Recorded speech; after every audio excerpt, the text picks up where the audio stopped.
صبح اور شام کے اذکار۔ جو شخص یہ دعا صبح اور شام پڑھے گا اسے کوئی چیز تکلیف نہیں دے گی۔ بسم اللہ الذی لا یضر مع اسمہ شیء فی الارض ولا فی السماء وهو السمیع العلیم۔ اس اللہ کے نام کے ساتھ جس کے نام کی برکت سے کوئی چیز نقصان نہیں پہنچا سکتی، زمین کی ہو یا آسمانوں کی، اور وہ خوب سننے والا خوب جاننے والا ہے۔ سنن نبی داؤد حدیث نمبر 5088۔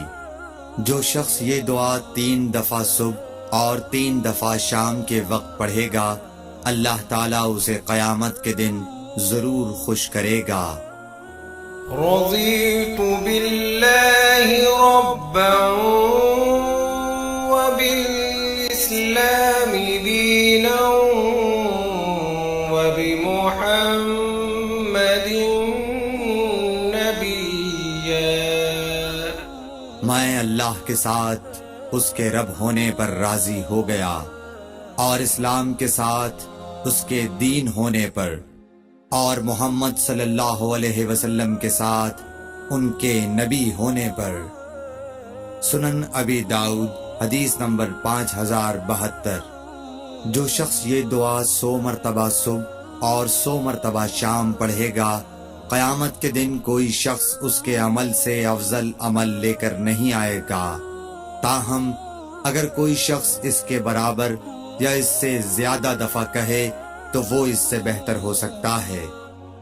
سبحان اللہ وبحمدہ۔